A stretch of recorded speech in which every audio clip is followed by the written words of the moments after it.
Hello students, economics class में आज का जो वीडियो है क्लास +1 के स्टूडेंट्स के लिए माइक्रो इकोनॉमिक्स का। और चैप्टर हम लोग कंटिन्यू कर रहे हैं थर्ड यूटिलिटी एनालिसिस। और आज का जो टॉपिक है वो है consumer equilibrium under to commodity case. हम लोगों ने हमारे लास्ट के वीडियो में बात की थी consumer equilibrium with one commodity case. Consumer equilibrium क्या है? एक ऐसी सिचुएशन या एक ऐसी कंडीशन जहां एक कंज्यूमर मैक्सिमम सेटिस्फैक्शन लेता है कि मीन्स जो भी पैसा कंज्यूमर क्या कर रहा है, खर्च कर रहा है किसी भी चीज़ पे, तो उससे मिलने वाली जो सेटिस्फैक्शन है वो मैक्सिमम रहेगी एक कंज्यूमर के लिए। लास्ट की वीडियो में हम लोगों ने बात की कि अगर एक कंज्यूमर एक सिंगल कमोडिटी के ऊपर अपना पैसा खर्च करेगा तो वो कब तक वो चीज़ खरीदेगा जिससे उससे मिलने वाली सेटिस्फैक्शन क्या रहे, मैक्सिमम रहे। और आज का जो टॉपिक है consumer equilibrium under to commodity case, कि अगर कोई कंज्यूमर दो चीज़ों पे अपना पैसा खर्च करता है तो वो कब तक पैसा खर्च करेगा या उन दो चीज़ों का कौन सा कॉम्बिनेशन वो चूज़ करने वाला है ताकि वो मैक्सिमम सेटिस्फैक्शन ले सके। अगर कंज्यूमर गुड एक्स भी ले रहा है और गुड वाई भी ले रहा है तो वो कैसे उन दोनों चीज़ों का कॉम्बिनेशन सेट करेगा। तो सबसे पहले बात कर रहे हैं consumer equilibrium under to commodities case. Consumer equilibrium is a situation or condition where consumer will get maximum satisfaction with his or her limited income। कि मीन्स जो भी एक कंज्यूमर पैसा कमा रहा है उसकी जो इनकम्स हैं, जो उसके पास पैसा है वो लिमिटेड है, और उन लिमिटेड पैसों से, लिमिटेड इनकम्स के साथ कंज्यूमर जो चीज़ें खरीदेगा और वो एक ऐसे लेवल पे पहुंचता है जिससे उसे मिलने वाली सेटिस्फैक्शन क्या होगी, मैक्सिमम होगी। तो वो सिचुएशन होगी कंज्यूमर इक्विलिब्रियम की। तो हम जब बात करते हैं अब कंडीशंस की, अगर ये दोनों कंडीशंस जहां पूरी होंगी एक कंज्यूमर के लिए तो वो सिचुएशन कंज्यूमर के लिए सेटिस्फैक्शन का लेवल बनेगी। तो सबसे पहली कंडीशन है MUX बाय में PX। MUX का मतलब क्या है? Marginal utility of good X। कि जो भी गुड X मतलब पहली गुड 1 कह लीजिए या गुड X कह लीजिए, जो भी कंज्यूमर खरीदने वाला है उससे मिलने वाली मार्जिनल यूटिलिटी बाय में PX, price of good X। कि जो उस X गुड के लिए कंज्यूमर पैसा पे करेगा उसका कीमत, उसकी पेमेंट।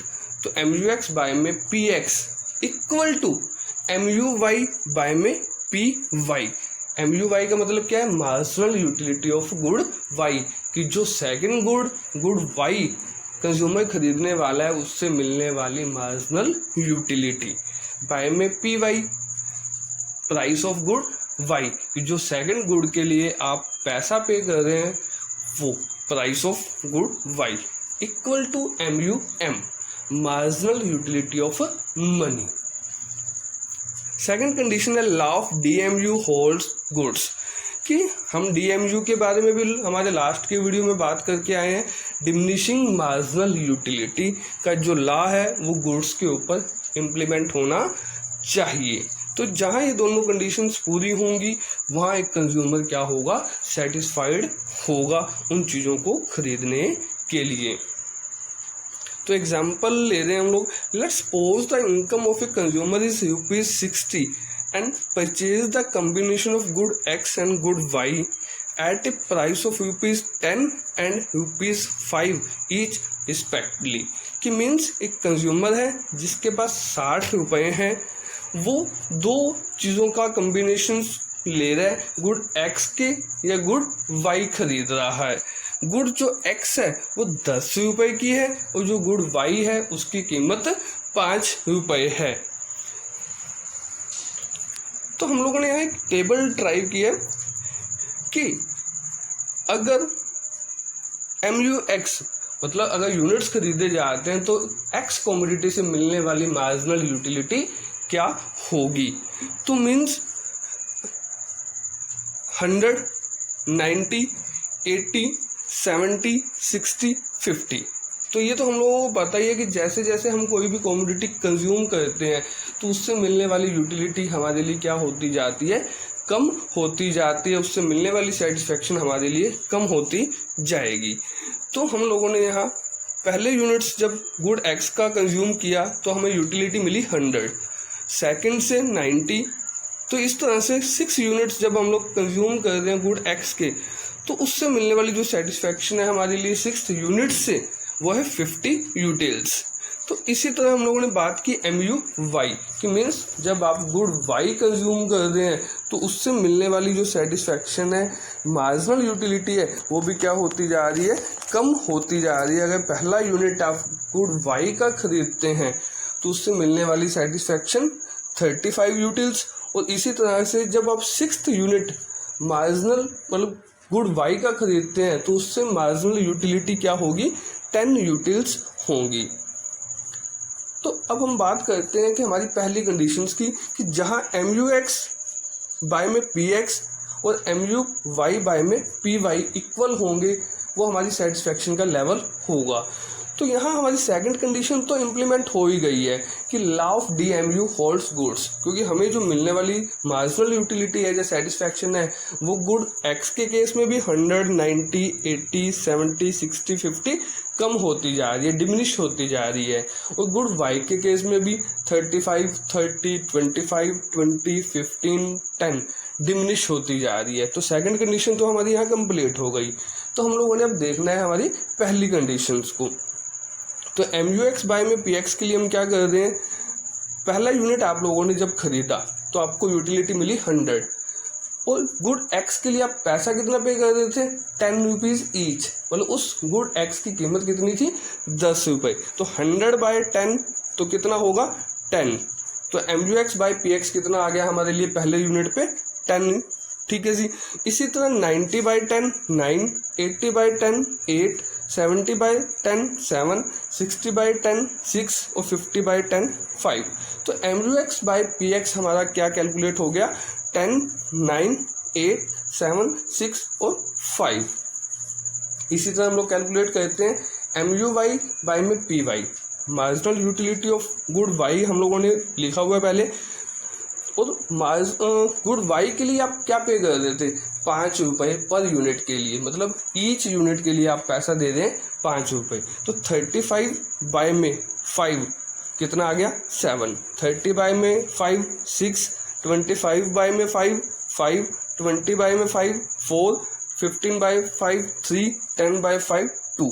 तो MUX बाय PX और MUY बाय में PY हम लोगों ने दोनों ही चीज़ें कैलकुलेट कर ली हैं। अब हम लोगों ने देखना है कि MUX बाय में PX और MUY बाय में PY दोनों कहाँ इक्वल हैं। 10 और 7, 9 और 6, 8 and 5, 7 and 4, 6 and 3, 5 and 2। तो आमने सामने तो ये कहीं पे भी इक्वल नहीं हो रहे, बट हम लोगों ने क्या देखना है कि कहीं ना कहीं तो वो दोनों मैच होंगे। तो हम लोगों ने देखा 7 और 7, MUX PX जो है वो 7 कहाँ आ रहा है, 4th यूनिट पे, और MUY बाय में PY कहाँ आ रहा है, 7th फर्स्ट यूनिट पे। इसका मतलब कम्बिनेशन क्या हुआ, गुड एक्स के 4 यूनिट और वाई का 1 यूनिट, बट इसके साथ साथ और भी कम्बिनेशन बन रहे हैं, 6 और 6, 5 और 5।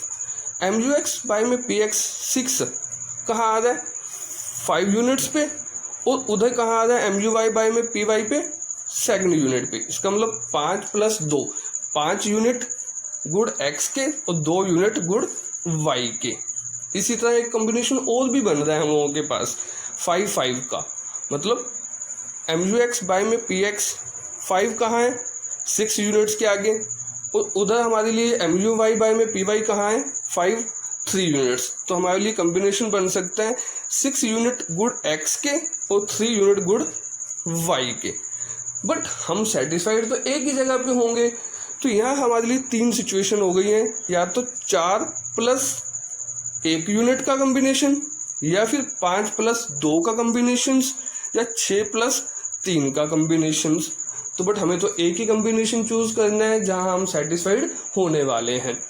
तो हम लोग अब बात करते हैं कि हमारे पास रुपए कितने थे 60। तो हम लोग उन 60 रुपीज़ को इनकम हमारी हमेशा किसके बराबर होगी, हमारे दोनों चीज़ों पे खर्च किए जाने वाले पैसों के बराबर में। अगर वो खर्चा हमारी इनकम के बराबर होगा तो इसका मतलब वो कॉम्बिनेशन हम चूज करने वाले हैं और वो कॉम्बिनेशन हमारा इक्विलिब्रियम का पॉइंट बनेगा। तो हम बात करते हैं combination of fourth level of output पे। अगर आप फोर्थ लेवल ऑफ आउटपुट पे बात करें, consumer purchase 4 units of good x कितने के हिसाब से, 10 के हिसाब से, और 1 यूनिट किसका, गुड वाई का, मतलब 7 जो इक्वल हुआ था 5 के हिसाब से। तो हमारी इनकम थी 60, प्राइस ऑफ गुड एक्स कितना है 10। आप लोगों ने कॉम्बिनेशन में क्या बनाया कि 4 यूनिट एक्स के, तो इसका मतलब 40 रुपये आपने खर्च किए गुड एक्स के ऊपर, और आप 1 यूनिट ले दें गुड वाई का, और कीमत कितनी दे दें 5, तो 5 रुपये गुड वाई पे खर्च किए, तो टोटल हो गए 45। बल्कि जबकि आपके पास इनकम कितनी है 60, तो इसका मतलब फोर्थ लेवल ऑफ आउटपुट पे हम लोग सेटिस्फाइड नहीं होंगे। This point is not be a consumer equilibrium point, क्योंकि हमारी इनकम हमारे खर्चों के बराबर नहीं है। हम अपनी इनकम खर्च करेंगे कंप्लीट एंटायर इनकम को और सेटिस्फेक्शन लेने वाले हैं। तो इसका मतलब हमारा जो फोर्थ लेवल ऑफ आउटपुट का कॉम्बिनेशन था 4 + 1, मतलब 4 यूनिट गुड एक्स के और 1 यूनिट गुड वाई के, वो हमारा कॉम्बिनेशन ऐसा नहीं है जहाँ पे हम सेटिस्फाइड हो सकें। तो हम बात करते हैं नेक्स्ट पॉइंट पे, combination of fifth level of output. Fifth level पे हम लोगों ने बात की कि 5 यूनिट गुड एक्स के और 2 यूनिट गुड वाई के। अगर कंज्यूमर परचेज करता है गुड एक्स 10 रुपीज़ के हिसाब से और गुड वाई 5 रुपीज़ के हिसाब से, तो प्राइस ऑफ गुड एक्स कितना है 10, और आप कितने यूनिट्स ले रहे हैं 5, तो 50 रुपीज़ हो गए आपके। प्राइस ऑफ गुड वाई कितना है 5 रुपीज़, और आप यूनिट्स कितने ले रहे हैं वाई के 2, तो 10 रुपीज़। इसका मतलब 60 = 60। आपने टोटल इनकम क्या कर दिया, अपना खर्च कर दिया है। तो इसका मतलब क्या है कि हमारा जो पैसा है हम वो खर्च करेंगे किन चीज़ों पे, 2 चीज़ों पे, गुड एक्स पे भी और गुड वाई पे भी। गुड वाई के कितने यूनिट्स खरीदने के लिए तैयार रहेंगे हम लोग 5 यूनिट्स, और गुड वाई के 2 units. This point will be a consumer equilibrium point. But हम लोग चेक करेंगे 6th लेवल ऑफ आउटपुट को भी कि कहीं शायद हम और ज़्यादा सेटिस्फेक्शन तो नहीं ले रहे। तो ऐसा नहीं है कि 5th पे वो इक्वल हो गई है तो हम लोग उसको छोड़ दें। तो हम लोग चेक करते हैं कि अगले कॉम्बिनेशंस पे भी क्या हमें सेटिस्फेक्शन ज़्यादा मिल रही है या कम मिल रही है। तो हम बात करते हैं combination of 6th level of output की, कि कंज्यूमर अगर क्या करता है, परचेज करता है 6 यूनिट्स किसके, गुड एक्स के, और उधर से गुड वाई के कितने units 3 units. Good x purchase कर रहा है वो 10 रुपीज़ के हिसाब से, और गुड वाई परचेज कर रहा है वो 5 रुपीज़ के हिसाब से। तो प्राइस ऑफ एक्स कितना है 10, और कितने यूनिट्स ले रहे हैं आप लोग 6, तो 60 रुपये खर्च कर दिए आप लोगों ने। और गुड वाई के कितने यूनिट्स ले रहे हैं आप लोग 3 गुड यूनिट्स ले रहे हैं आप गुड वाई के और ₹5 के हिसाब से, तो 15। तो टोटल तो कितना हो गया खर्चा 75। तो 60 हमारी इनकम हमारे खर्चों से क्या है कम होगी। तो ऐसा नहीं होने वाला कि हम ज़्यादा यूनिट्स खरीद पाएँ, तो हम लोग अपने इनकम से ज़्यादा यूनिट्स तो खरीद नहीं सकते। तो इसका मतलब छठा जो कॉम्बिनेशन था, थर्ड जो हमारे लिए 6 यूनिट गुड एक्स के और 3 यूनिट गुड वाई का कॉम्बिनेशन 6 + 3 का, वो हम लोग नहीं खरीद सकते। This point is not be a consumer equilibrium point. तो हम कहाँ सेटिस्फाइड होंगे 5th यूनिट ऑफ लेवल्स पे। तो हम बात करेंगे कि हम लोगों ने 60 रुपीज़ में हम लोग वो 2 चीज़ें कैसे खरीदेंगे, गुड एक्स और गुड वाई की। 5 यूनिट गुड एक्स की और 2 यूनिट गुड वाई की जब खरीदेंगे तो हम क्या होंगे, सेटिस्फाइड होंगे 2 कमोडिटीज़ के केस में। तो कंक्लूजन में हम बात करते हैं, at 5th level of output consumer will get maximum satisfaction because here MUX by में PX = MUY बाय में PY पहली कंडीशंस भी। और हम लोगों ने इस टॉपिक के अंदर MUM को क्या माना है, कांस्टेंट माना है, सेम माना है दोनों गुड्स के केस के लिए। तो MUX बाय में PX = MUY बाय में PY पहली कंडीशन और सेकंड कंडीशन हम लोगों ने बात की थी, लॉ ऑफ DMU हमारी दोनों ही चीज़ों पे इम्प्लीमेंट हो रहा है। तो हम लोग जो 2 कमोडिटीज़ के केस में अपनी इनकम्स के से गुड X और गुड Y के जो यूनिट्स खरीदने वाले हैं वो 5+2 यूनिट्स गुड Y के खरीदेंगे। तो हमारा यहाँ का वीडियो कंप्लीट होता है कंज्यूमर इक्विलिब्रियम अंडर